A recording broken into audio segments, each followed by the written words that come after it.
So, something I've been struggling with for a little while now is my political viewpoints and some of how they are actually changing. I grew up with a family that had very, very right-wing, conservative, Republican to the core viewpoints. And there's a lot of those that are still there based in me.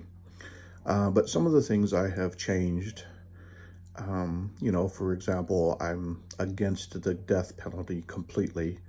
I truly believe that there is never any reason where one person should choose to take another person's life. So I'm completely against the death penalty. That's not, a Republican right-wing theory.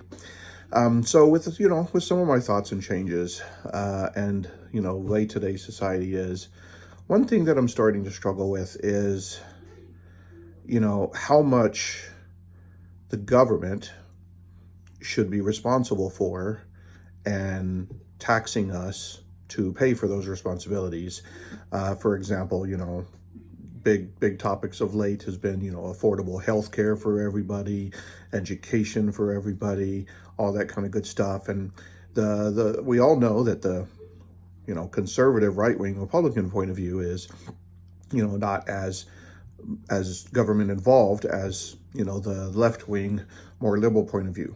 Bernie Sanders, of course, one of the leading candidates for the next Democratic presidential nomination, if not the leading one, has got huge plans to make the government fully take over a lot of that. And, free health care for everybody. It's just going to be everybody's taxed and, tax the rich to help the poor get their stuff. And, all these, to term it, socialistic ideals. And inherently, I'm against that. But then I get to thinking, well, who's then going to take care of the people who aren't able to care for themselves?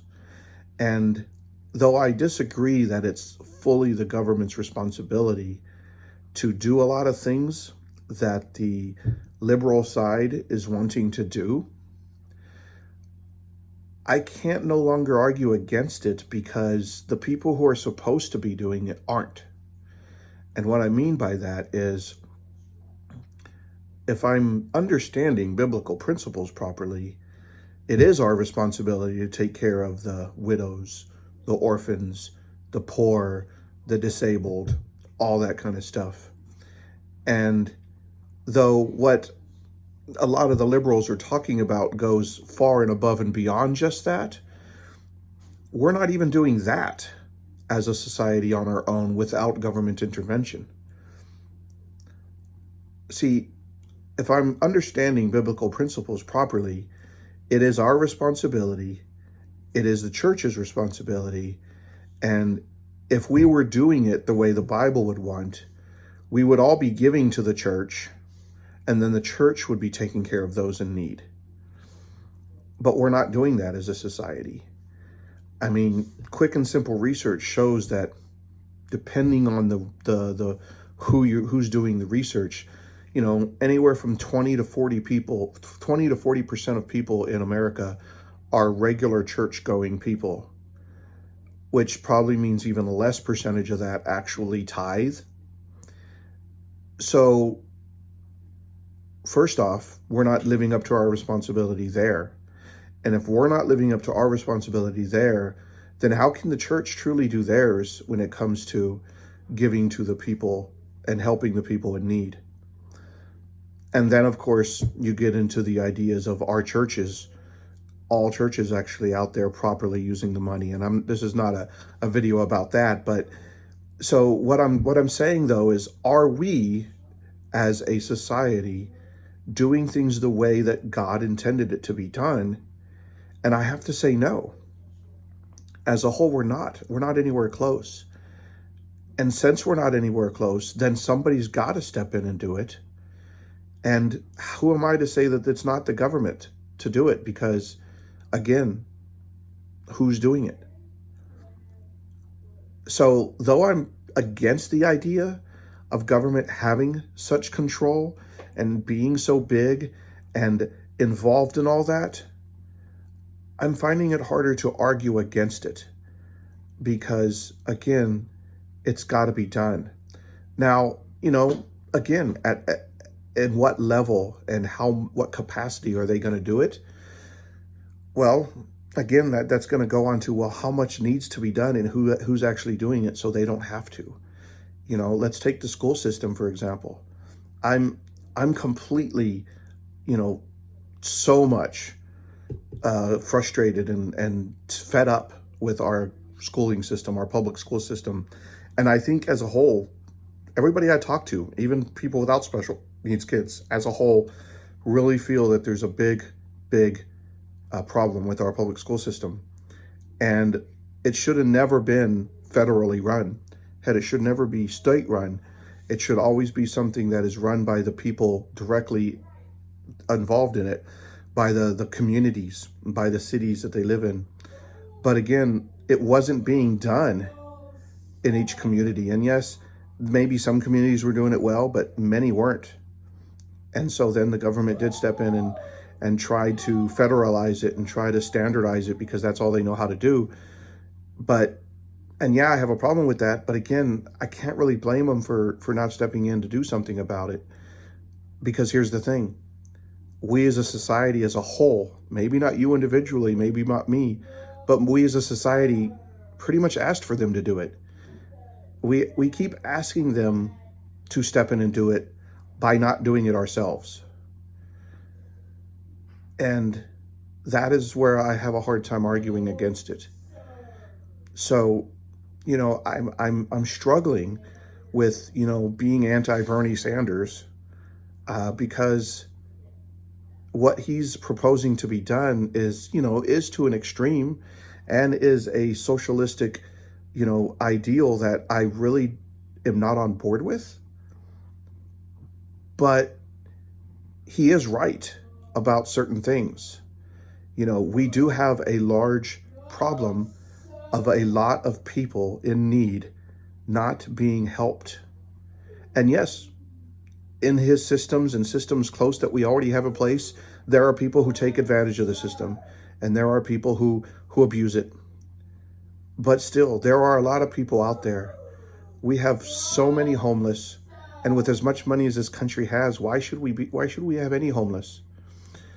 In the Bible, a man was born blind, and people would take him every day to sit outside the synagogue to beg for alms, basically to beg for money. And he did that for a long period of time until Jesus came by and cured and made him see, performed the miracle to make him see. But there would be people who would take him back and forth every day from where he lived, whoever cared for him at home, and that's how he made his living, or that's how he took care of himself for years.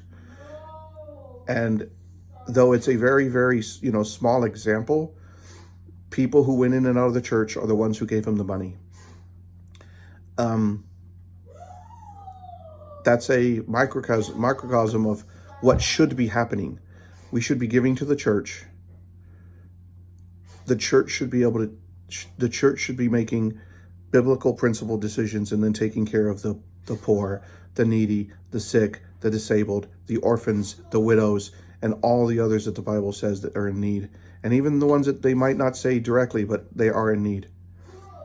That's the way it should be happening, but it's not. And so, though I can say I don't want the government to be that big and have that much control, again, they've got to be taken care of. We've got military veterans who are homeless. We've got people, our education system is not well. We've got people who truly do want to work, but because of mental or physical disabilities can't. We got people who don't have the mental capacity to understand how to take care of themselves. And our communities are not doing everything that they're supposed to be doing to be taking care of them So if our communities don't, then somebody else is going to step in. It's a struggle that I have. I mean, I told my daughter once that I would never vote Democratic or party because of one big issue that I will never vote for, and that is the abortion issue. But I'm also struggling with, you know, our recent last couple, well, for sure Trump, and I can't remember before that. And though they say they're pro-life, they don't live it. They don't do anything to actually create change to be pro-life in this community, in this world. And I don't know if our society will ever allow that, but I'm not saying that's going to make me give up. But the point is I can't argue against what Bernie Sanders and some of what people who back him are saying they're going to do. I can't argue against it anymore because we are failing, so somebody else has to step in. That's it for now.